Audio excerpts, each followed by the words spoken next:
Welcome to TBC You and Me, your go-to podcast for timeless wisdom and practical insights from the Bhagavad Gita. In today's episode, we continue our journey through Chapter 2, diving into Shlokas 56 to 60. These verses focus on mastering emotions, overcoming temptations, and cultivating true inner peace. If you have ever wondered how to remain calm in the face of challenges or how to detach from desires that hinder personal growth, this episode is for you. We'll connect these teachings to everyday life backed by research, real-life examples, and actionable steps. So, what are we waiting for? Let's get started. Verse 56. It states that one who remains undisturbed amidst sorrows, unattached to pleasures, and free from fear, anger, and desires is called a sage of steady wisdom. Krishna emphasizes emotional resilience here. Life, is full of ups and downs, but true wisdom lies in maintaining equanimity, remaining undisturbed by sorrow, and not getting overly attached to fleeting joys. Think about how often we let minor inconveniences ruin our day. Suppose you're going to work and there's a traffic jam, or there is a delayed email reply, or even an offhand comment. Practicing detachment helps us navigate these moments with grace. For instance, mindfulness practices like deep breathing can help regulate emotions during stressful situations. Next time, suppose your boss or your teacher or your parents say something that you don't like, instead of getting disturbed, take deep breaths and it will help. A study published in Frontiers in Psychology in 2018 found that individuals who practice mindfulness meditation for just 10 minutes a day showed a 32% improvement in emotional regulation and stress resilience. This aligns perfectly with Krishna's teachings of equanimity. Just be undisturbed. No matter what is happening, your inner state should not change. I totally understand and I'm with you that we don't have time. Life is so busy.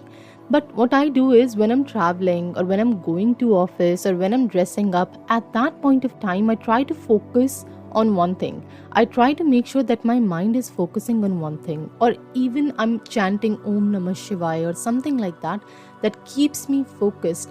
Such small steps towards mindfulness really help. And if you can carve out those 10 minutes in 24 hours just for yourself to meditate, I am sure you can do it.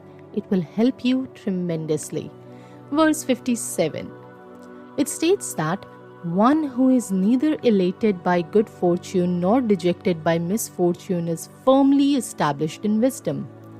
Krishna encourages us to remain neutral, accepting both positive and negative outcomes without attachment. This doesn't mean indifference, but rather a balanced perspective. Okay, you have to take it positively. It shouldn't be like, oh, okay, I don't care about anything. It should be very balanced. Consider the story of J.K. Rowling. Before achieving massive success, she faced countless rejections for Harry Potter. Instead of letting failure discourage her or success inflate her ego, she stayed consistent in her craft. Her journey embodies the essence of staying grounded in both highs and lows. Okay? Adopt gratitude journaling. I always say this and I cannot say this enough. Adopt gratitude journaling to cultivate balance. Celebrate wins without arrogance and accept setbacks without despair. Every morning, as I do it, if you can't write, speak to yourself affirmations and just say, thank you God for this day. Thank you God for this bed. Thank you God for this brush. Anything. Verse 58. It states that one who can withdraw their senses from sense objects, like a tortoise withdrawing its limbs, is firmly fixed in wisdom.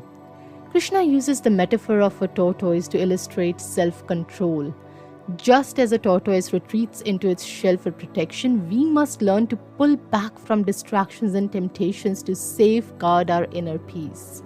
In today's world, distractions are everywhere, right? I know, like social media, binge watching, or endless scrolling.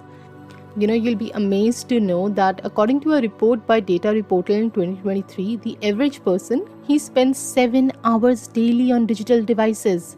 Think about it, such a waste. 24 hours, we can't find 10 minutes for meditation, but 7 hours are going in TV, Netflix, or something like that, or social media.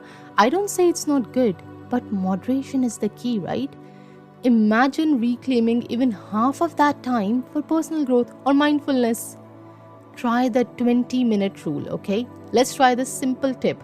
If tempted by a distraction, wait for 20 minutes before indulging. Often the impulse fades and you regain control over your actions. I never say that just, get away from everything. If you like something, definitely enjoy it. You like Netflix? Watch it. You like social media? Definitely spend time on it. But you need to have a balance. You need to find space for everything that's essential along with your pleasures, because life shouldn't be dull, and eventually your soul, your mind, your body will start directing you in what's right for you. Verse 59. The senses may withdraw from sense objects, but the taste for them remains. However, this ceases when one experiences a higher taste. Krishna acknowledges that simply suppressing desires isn't enough. True freedom comes when we find something higher to strive for, something more fulfilling than mere sensory pleasures. As I was saying, do not stop yourself. In the beginning, if you just force yourself to do things, it won't be good. Life won't be good. Consider individuals who give up unhealthy habits like smoking or excessive drinking, not through force, but by pursuing a healthier lifestyle. The joy of feeling fit or accomplishing new goals often replaces the craving for temporary pleasures.